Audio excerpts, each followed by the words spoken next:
across the South Coast, live from Solent University. You're listening to Solent Sports News.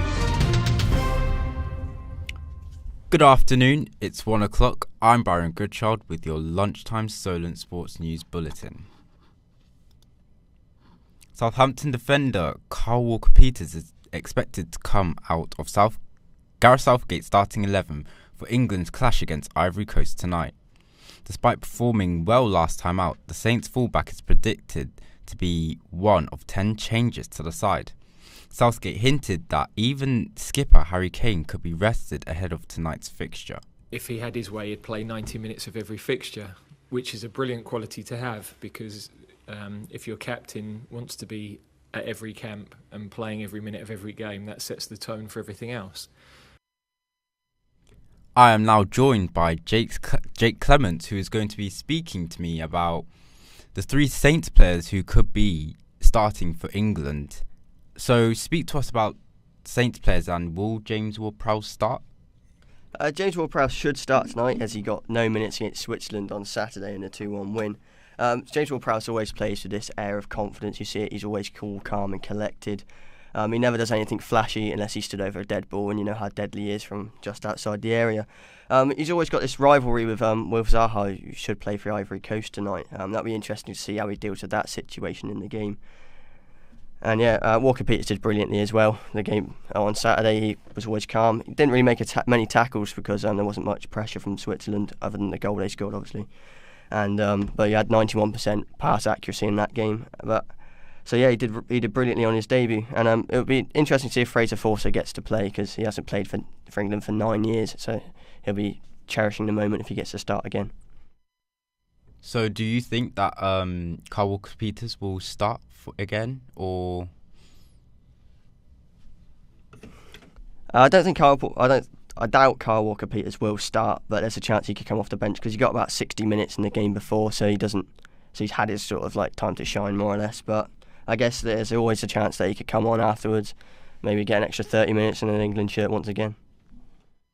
Well, thank you for that, Jake. Moving on to Eastleigh, who are set to take on Farnborough in the Hampshire Senior Cup final.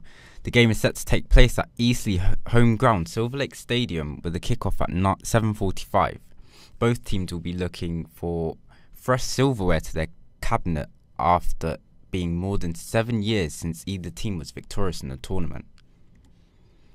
This week, Barcelona have had the chance to break another record that will be the most important women's El Clasico to date.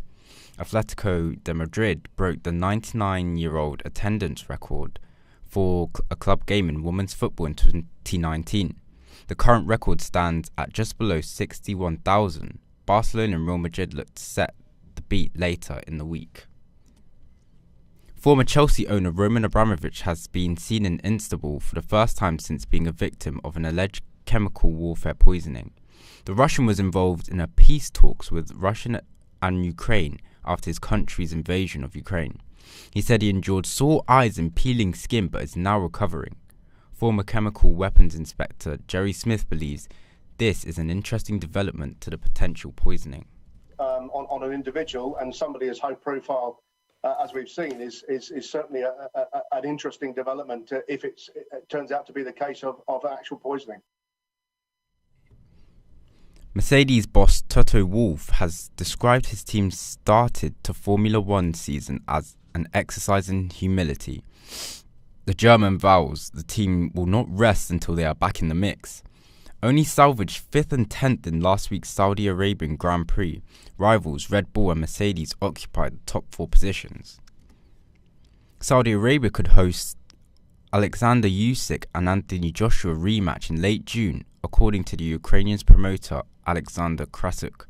Usyk is set to face the Brit after beating him last year to be crowned unified heavyweight champion. The winner of the fight could set up a tasty affair with the Gypsy King, Tyson Fury.